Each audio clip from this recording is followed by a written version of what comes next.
Oloye Dero ẹ̀wọ̀n ẹ̀gbọ́n ẹ̀ ló lù lálùdákú. Ó kéré tán láti ọjọ́bọ̀ tọ́sídẹ̀ẹ́ ọjọ́ 8 oṣù kẹfà ọdún yìí, ìyẹn ọjọ́ 66 sásìkò yìí, iṣẹ́ ìránṣẹ́ díákónì ìjọ Ọlọ́run tí ọkùnrin ẹni ọdún 59 59 tí wọ́n porúkọ ẹ̀ ní Kelvin Yofa yìí yóò máa ṣe kò ní jẹ́ nínú ṣọ́ọ̀ṣì rẹ̀ bó ti ń ṣe látẹ̀yìnwá. Àhámọ́ ọgbà ẹ̀wọ̀n ni yóò ti máa bọ́lọ́run sọ̀rọ̀ báyìí. Ó sì dẹ̀yìn ọ̀sẹ̀ 8 gbáko kó tó tún fojú hàn dé látàrí ẹ̀sùn tí wọ́n fi kàn án pé ó fìbínú yọ bẹ́líìtì sí ẹ̀gbọ́n ẹ̀ obìnrin abilékọ Ngwazen Lofa. Ó lù ú bí ẹni lu ṣòfì, ó tún gbá a nípà títí tíyẹn fi dákú. Ńládájọ́ Roslyn Iyoshe náà bá bínú sọ ọ́ sí gbàgà. Iléeṣẹ́ ọlọ́pàá ìpínlẹ̀ Benue ló wọ́ bàbá àgbàlagbà tó sán ọgún gidi yìí lọ sílé ẹjọ́ májísírèètì àgbà kan tó fìkàlẹ̀ sílùú Makurdi nípìnlẹ̀ ọ̀hún lọ́jọ́bọ̀ tọ́sídẹ̀ẹ́ ọjọ́ 13 oṣù kẹrin tá a wà yìí lórí ẹ̀sùn 2 ọ̀tọ̀ọ̀tọ̀. Wọ́n lọ́kùnrin náà hùwà ipá, ó ṣàkọlù sí ọmọlàkejì ẹ̀ àti pé ó gbìdánwò láti gbẹ̀mí ẹni ẹlẹ́ni. Wọ́n ló fẹ́ pààyàn. Nínú àlàyé tí agbèfọ́ba Inspector Godwin Ato ṣe ní kóòtù nípa ọ̀rọ̀ yìí, ó ní ọjọ́ 10 oṣù kẹrin yìí, ìyẹn ọjọ́ ajé Monday tó kọjá ní ìṣẹ̀lẹ̀ náà wáyé. Ẹnìkan tí wọ́n porúkọ ẹ̀ ní Sade Jenkins tó ń gbé ní kìlómítà 4 ọ̀nà gboko nílùú Makurdi ló lọ́ọ́ fẹjọ́ sùn àwọn ọlọ́pàá ẹ̀ka ọ̀tẹlẹ̀múyẹ́ pé díákónì tó di afurasí ọ̀daràn yìí ti fẹ́ lu ẹ̀gbọ́n ẹ̀ pa nílé wọn tó wà ní Clark Quarters nílùú Makurdi. Èyí ló mú káwọn lọ fi páńpẹ́ òfin mú bàbá yìí lọ́jọ́ kejì túsídẹ̀ẹ́ ọjọ́ 11 oṣù kẹrin.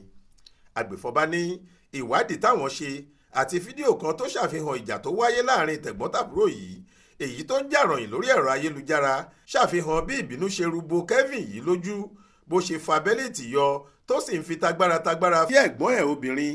Lẹ́yìn èyí ló rẹ́ obìnrin náà lẹ́pa tíyẹn sì ṣubú lulẹ̀ kòròbàtà.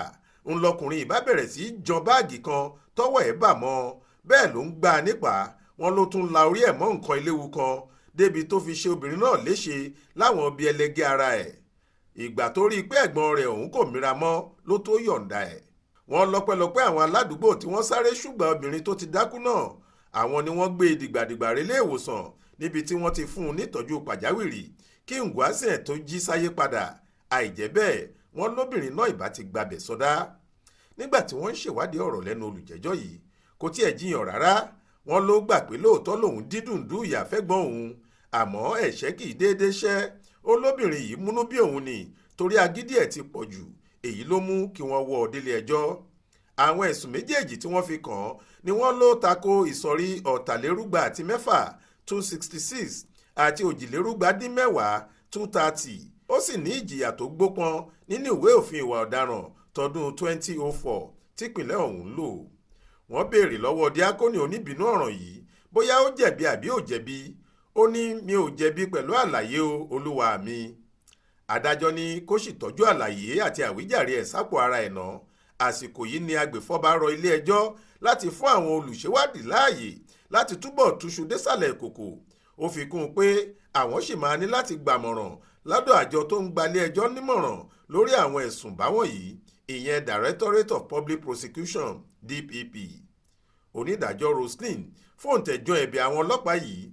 Ó ní kí wọ́n taari afurasí náà sọ́gbà ẹ̀wọ̀n títí di ọjọ́ 8 oṣù kẹfà ọdún yìí tí ìgbẹ́jọ́ yóò máa tẹ̀síwájú lórí ọ̀rọ̀ yìí.